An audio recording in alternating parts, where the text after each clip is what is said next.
At what point did you feel Irv was ready to run a label in contrast to just being A&R? Till the motherfucker took it from me. Okay, I would have had him still in fucking A&R for Def Jam had he not said, fuck that. I'm making you too much money. And Irv took.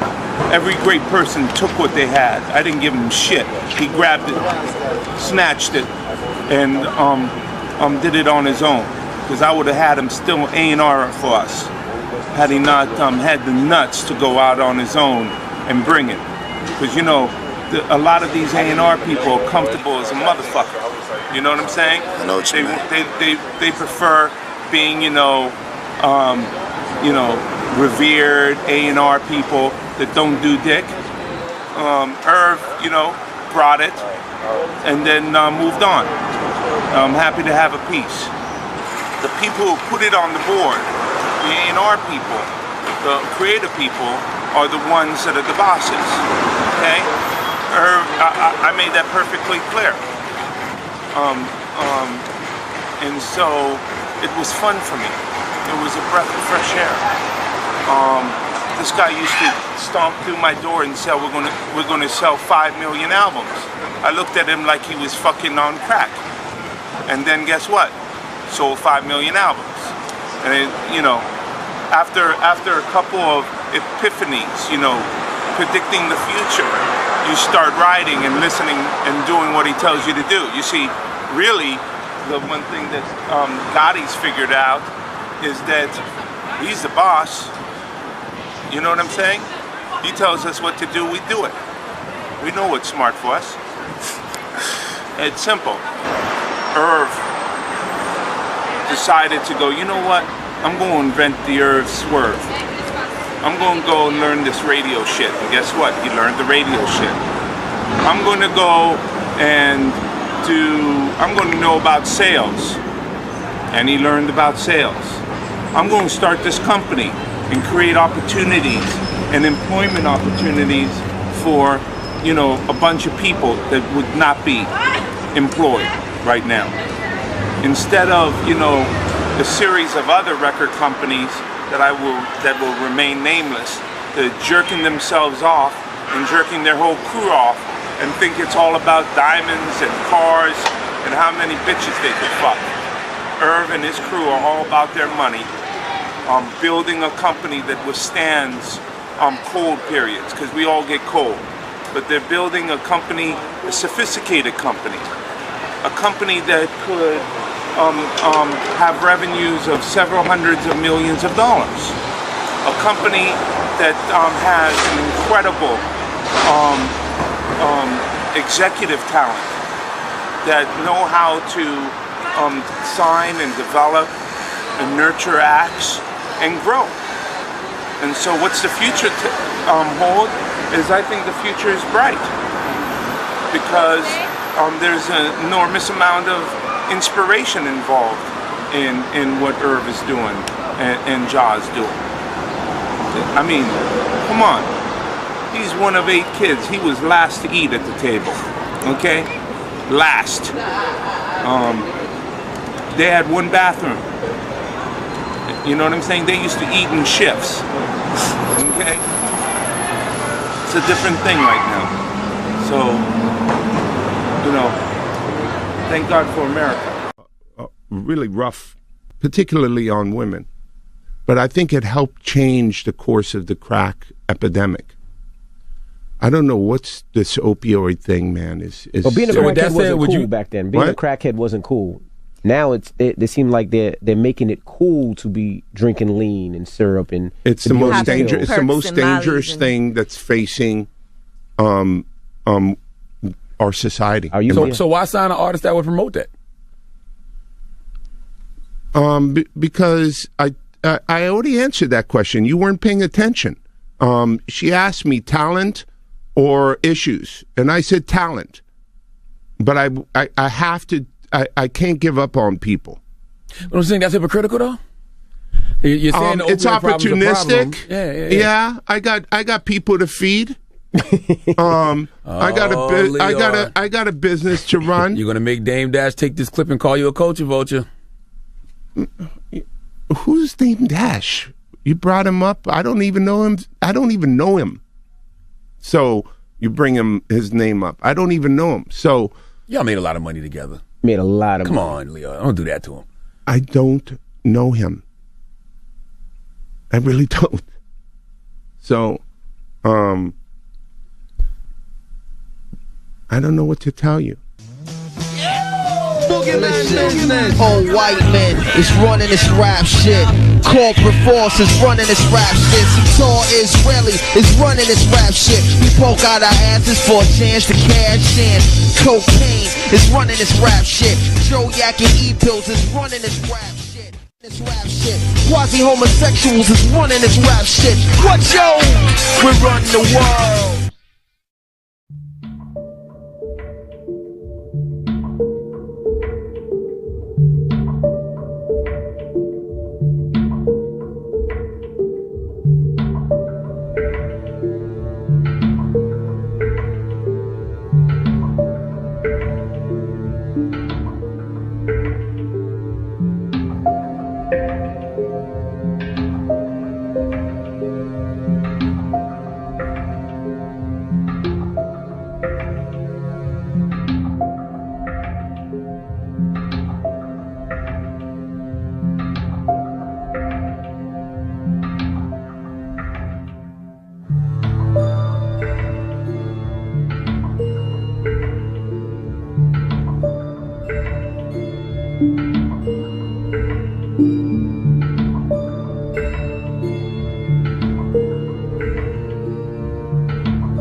Who's this? Hold up. This is the Drink Champs, the #1 podcast in the business. And right now we're talking to, hands down, the most important man, in my opinion, in the whole music game. He's a mogul. He's been doing this. He personally signed me and taught me how to be a man with money. Right now, we got Lyor Cohen on the line. Let's make some noise! Yo, Lyor, I gotta big you up off top, man. Well, I want to address the comment you made about mogul. I don't consider myself a mogul. Myself a servant. I prefer if you could replace mogul with humble servant.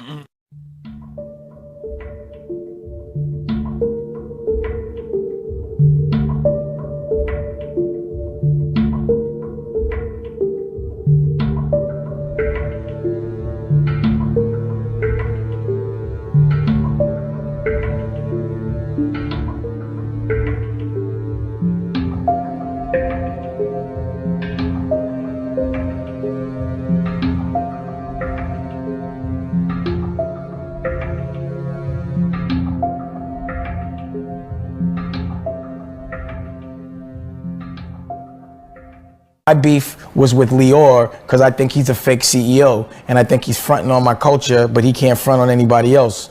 and I'm calling him out publicly, and I want him to stop trying to rape my culture, go make some money with some other people. They have people that their job is to create beef so that they can monetize it, pause, but they don't let their culture feel it, but they make money from it, and they can't make any money or get any respect in their culture. That's why they're in our culture.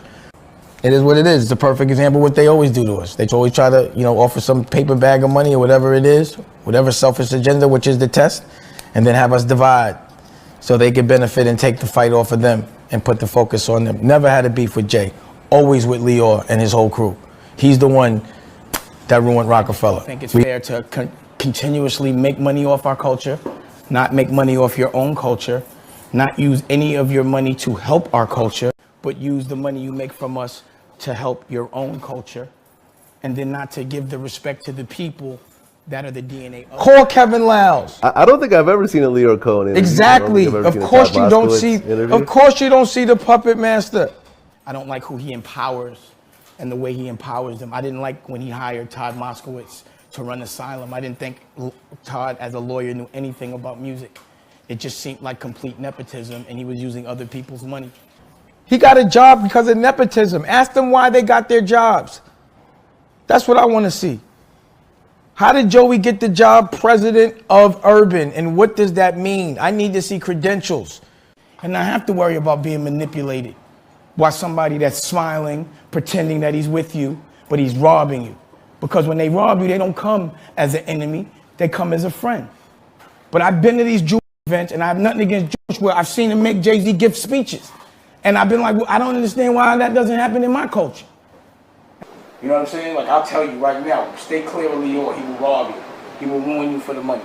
And when you're with him, you look like a slave, because that's how he looks at you. Trust me on that.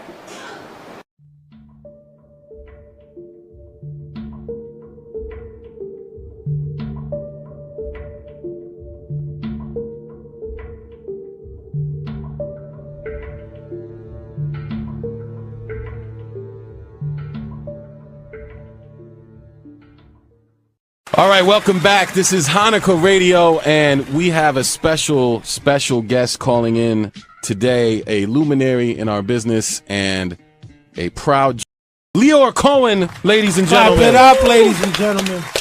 Thank you. Lyor, thank you. I'm so thrilled and honored to be asked to do your radio station, especially on the last day of Hanukkah.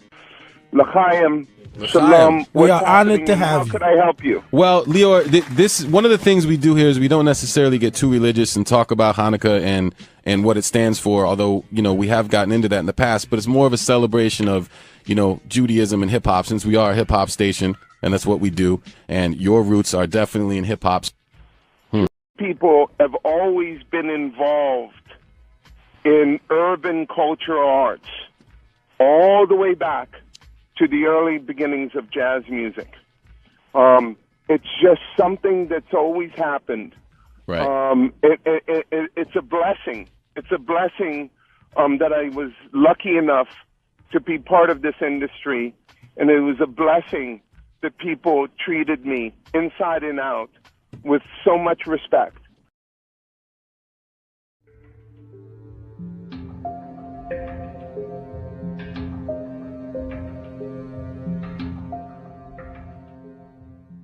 You get criticized a lot, from other execs and people like Dame Dash to call you a culture vulture, that you haven't done things. Does that bother you, or how do you feel about that? No, it actually doesn't bother me. It would bother me if it came from a credible source. And if it's a credible source, then we could have a conversation and actually have a discussion, because if someone thinks something about me that I may have done to offend them or hurt them or do something that they misunderstand, then we'll have a dialogue. Mm-hmm. And then we'll communicate and get to an understanding and move on, or not. Right. But I can't give any light to that. It's a clown right now.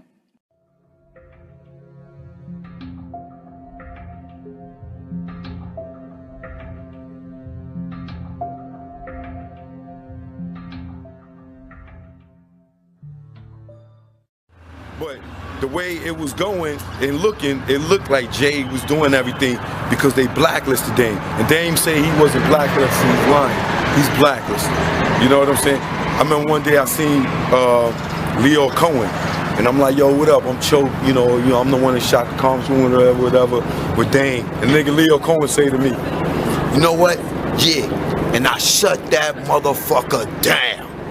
He told me that on 23rd. He's talking about he shut Dame Dash down? Yeah, he said, and I shut that motherfucker down.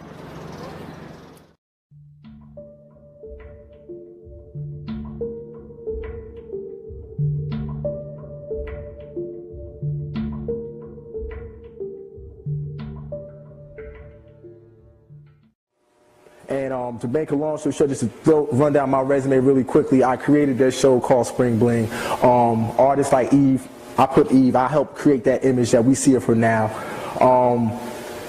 Even after I left BET, I was Dave Chappelle's stand-in, so I saw everything that happened with him. And to really capitalize it even more, basically, since 1997, whatever has happened in urban America as far as the perception on television and film, I was basically the fly on the wall. So for me and the fellas around me, it was all fun, but we did not know that we were a part of a system. Even going back to what the brother talked about with the rally with the rap, here's the kicker. It's not that the rappers are gay. That's not it. That's a misconception. What it is, it's about control. See, that's what makes it, that's why you see so many buffoons nowadays in television and film, doing things that we know are like, wow, Jamie Foxx, you would say that? Wow, Jay-Z, you would actually sit there and do an anti-commercial? Because they're in a bind, because see, Jay-Z's not gay. I'll use him as an example. He's not gay. But once you reach a certain level within that weapon of mass destruction, you have to give something up. There's something that you're going to give up because you got to be down with that crew. And how do I know? Because it happened to me. That is why I'm standing here talking right now. I reached a certain level in that station. I was the only producer to ever come as a new kid and create a multi-million-dollar revenue generating show. I was the only producer in there that artists would come and be like, oh, I need D. Brad to do my show, or that actually helped create an image for artists. So it reached a certain point where now it's time for them to introduce me to the inner workings of this monster that's created. So now you have a rapper who will get turned out by a high-ranking label exec because, well, what you gonna do? I mean, if I want to be a rapper and I walk in and the label exec tells me that this is what I need to do for him because, hey, he put my album on when I really wasn't that talented. But they pushed me because they saw that I was something that they could sell. So when you bring me in a room and there's my favorite rapper right there who's in the same room, so that must mean he must have committed the same act as I did. So at the end of the day, depending on where your level is within yourself, you go do it. You understand? So I literally lived the devil taking me to the mountain and saying, you can either go to the left, you can have all of this. And I was there. It was ritualistically done. The vice president sent his right-hand man to me 3 straight weekends. They do everything in threes. 3 weekends in a row. Hey, D. Brad, let's go hang out. And every weekend, he kept beating me in the head. Get rid of this Rap City, man. You can do more than Rap City, D. Brad. You can do more than you need to come with us. Then the 3rd night, it was the vice president's birthday. They picked me up in a long white stretch limo. We go to Joe's Uptown, up in the Bronx in New York. We go to Joe, we hang in the VIP, get me everything I want. Then every time we hung out, it was the same way. Then they bring me to the back room. And in the back room, they had this long table with a white sheet set out. I mean, beautiful thing. Looked like the damn Last Supper. On one end is Derek Jeter, there's Stephon Marbury, there's Fat Joe, and I'm chilling. But the whole night, the vice president is on me like this. I'm trying to talk to the model chicks. He like, nah, D. Brad, come on, sit right here. So then we party, but I'm not a drinker. So if I don't get unnecessary spirits inside of me, we get inside the limo. He drops his right-hand man off quickly. We're in the car, the man standing across looking at me like I owe him something now. And I know the look because when I was young, I had the same look for women that I took out. So I know the look, and I know the energy. And while he's doing that, he's sitting there with his legs spread open, rubbing his balls. Now, I'm in a situation where I'm like, no, what am I going to do? This is my vice president, this is my boss. But the problem is, I was just raised differently. You understand what I'm saying? I was brought up differently. So for me, I had to turn that away. But what the hell that I caught after that This is why I don't come down on those who buffoon and sell out, because everybody ain't built for this war. Everybody's not built for that. I've been homeless. I've had my name destroyed. You understand? I've had to walk with my head up when I've been dead ass broke. He ain't seen me for like a year because I wasn't coming home when I was broke like that. I was ashamed of myself. I went from being a man to nothing because I would not cross over. As a television producer who was Dave Chappelle's stand-in, which means I did his rehearsals season 1 and 2 of Chappelle's show. I saw what happened to Dave. Dave used to give me advice all the time. And one of the key things he told me was, no matter how much money they offer you, and he said they, as he pointed to my chest, he said, never forget who you are or where you come from. And he walked away from me. And I didn't get it at the time until the nigga left. Then I said, oh. And him and Charlie Murphy would tell me the same things all the time. And then I got it. This is a war.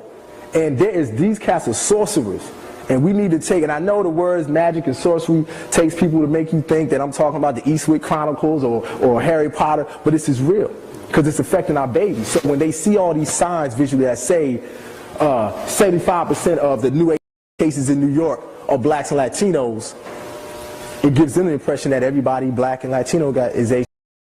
And I tell people all the time, I'm 35, I ain't never been to an AIDS funeral.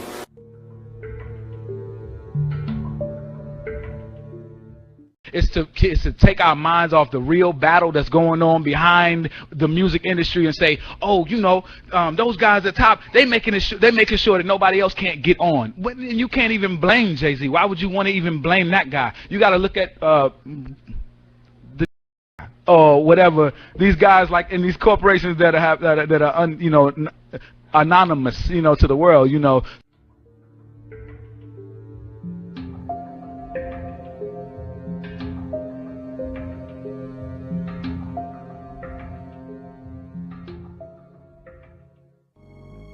A nigga told me the record company's the pimp, the artist is the hoe, the stage is the corner, and the audience is the trick. Mamas, don't let your kids grow up to be rappers. Unless you tell them if they gonna get in this business, they better learn this business, or they gonna get fucked. Simple as that.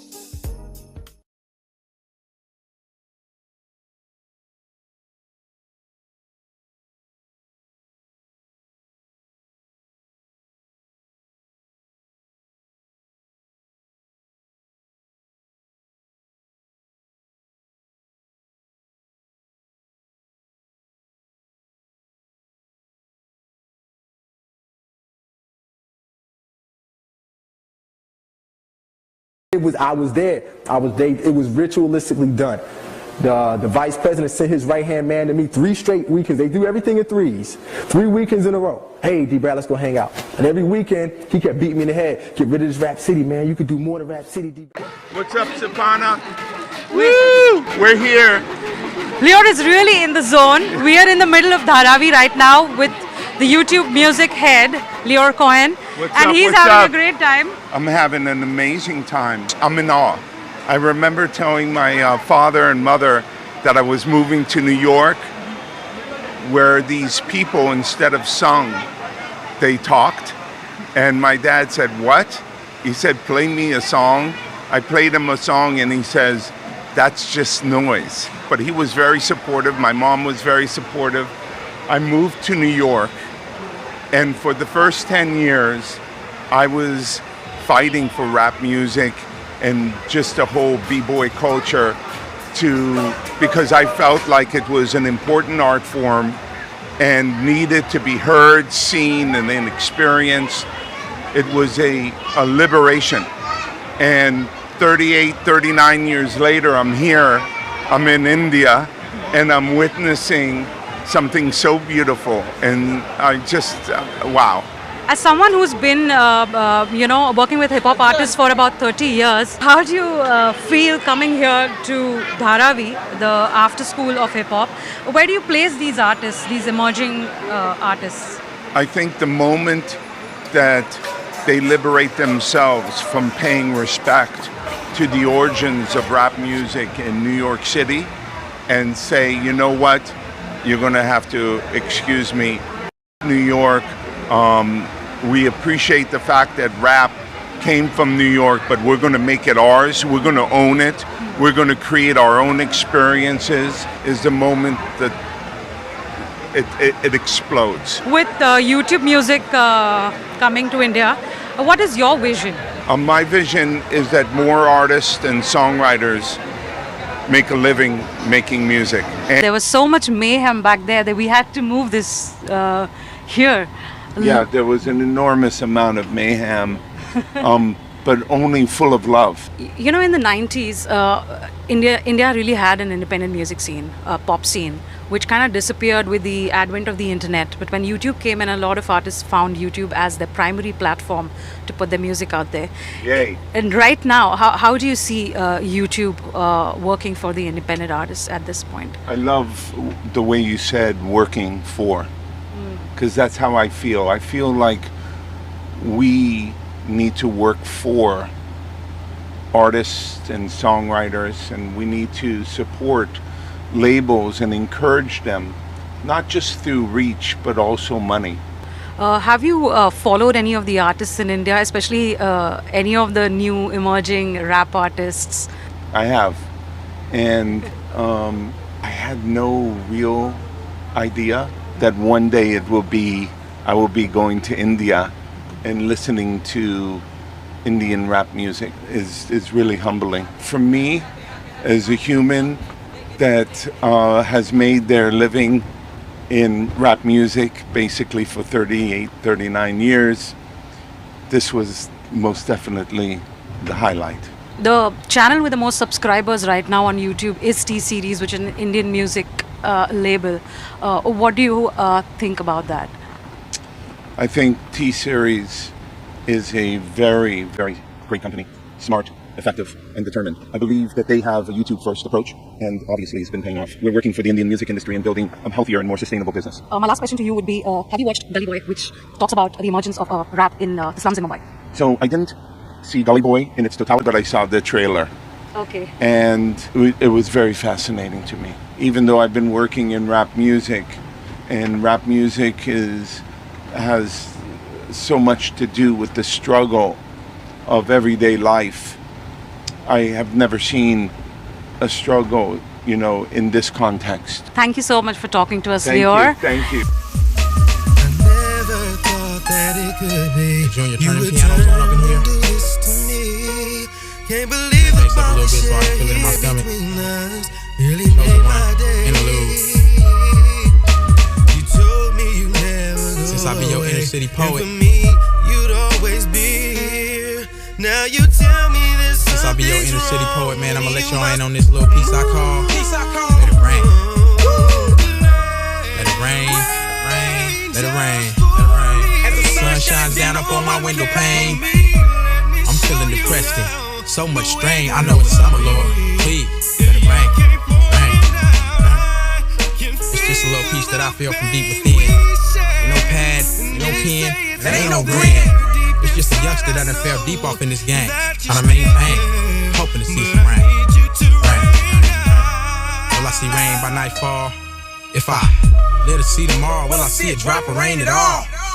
Feel like my patterns done fell against the grain. Ain't that a shame? Fiending for some rain. Rain. Man, I still can remember all the nights sleeping in my load. Rain running down my front windshield. Man, it was cold. These streets is enough to make a young man like me feel old. I don't know what it is, but the rain just soothes my soul. So, I never thought that. And I don't know if it's just me. What is happening to me? I don't know if it's just this crazy ass high inside of me. Man, it's just something about that rain. About that rain that ease my pain. Told me you never go away, and for me you'd always be. That rain on me. Now you tell me that something's wrong, and you must.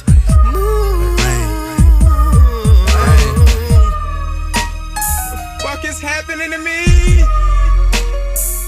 Let it rain for me. I know it's summer, Lord, but please let it rain. I'm looking for a quiet place where thugs be, and the ones who I care for. What's up, young lass? I feel down, and it's the time, so Big T Will, please Young June, take my feet. Dope Child, Chosen One, Interlude. closer and the closer I get to you. Keeps me warm to know that you're still down. So please keep your promise to me and flow.